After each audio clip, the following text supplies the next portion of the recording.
wabarakatuh. Halo teman-teman semuanya. Perkenalkan, saya Safira Mudrikatus Syarifah. Saya dari kelas 23B dengan NIM 23102105. Saya di sini akan menjelaskan apa sih appendicitis itu. Kalian tahu nggak sih apa itu appendicitis? Jadi, appendicitis adalah peradangan akut atau kronis yang terjadi pada appendix performix, yaitu tubular kecil yang keluar dari sekum.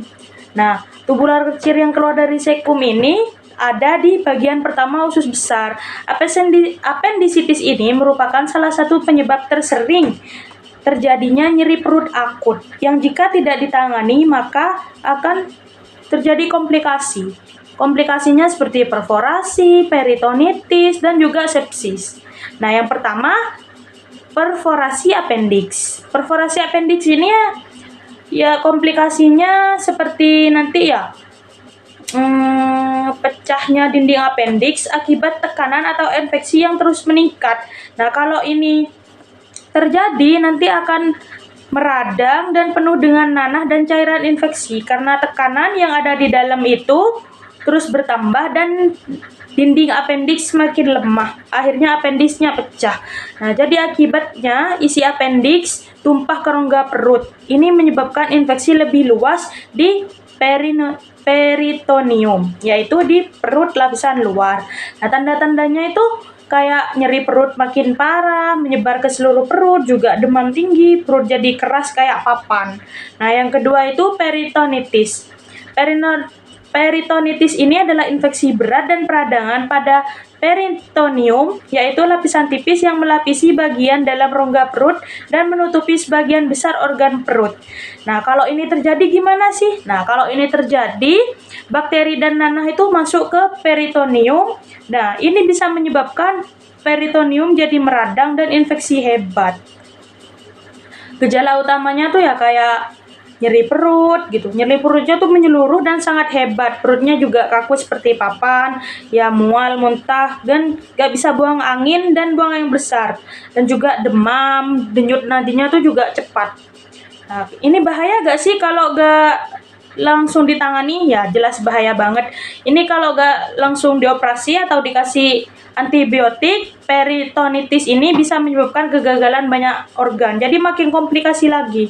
Terus yang terakhir itu ada sepsis. Sepsis adalah reaksi tubuh yang ekstrim terhadap infeksi. Kalau ini terjadi tuh ya nanti appendicitis sama peritonitis ini masuk ke dalam aliran darah. Nah, tubuh merespon dengan peradangan besar-besaran yang mengganggu fungsi organ vital. Nah, gejala utamanya tuh demamnya tuh sangat tinggi banget atau malah suhu tubuhnya turun banget gitu.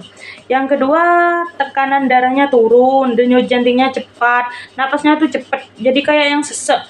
Terus orangnya tuh kelihatan bingung dan kesadarannya tuh mulai menurun gitu. Terus apa lagi ya? Bingung aku. Fase klinisnya appendicitis itu yang pertama ada fase awal.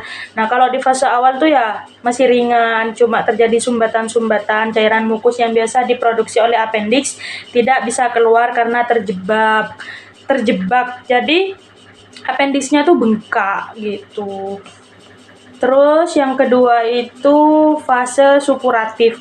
Fase supuratif itu terbentuknya pus atau nanah. Nah, kalau ini terjadi gimana? Nah, ini terjadinya tuh kayak apa? Nah, ini tuh terjadinya karena sumbatan terus berlangsung, bakteri mulai berkembang biak dalam lumen appendix, sistem kekebalan tubuh merespon dan mengirimkan sel-sel darah putih. Pertemuan bakteri dan sel darah putih membentuk nanah. Seperti itu. Terus ada fase gangrenosa, nekrosis jaringan appendix. Apa sih yang terjadi kalau kayak gitu? Nah, karena tekanan di dalam appendix terus bertambah, pembuluh darah di dinding appendix mengalami kerusakan parah. Aliran darah ke jaringan appendix terhenti, menyebabkan nekrosis atau kematian jaringan. Terus yang terakhir ada fase perforasi.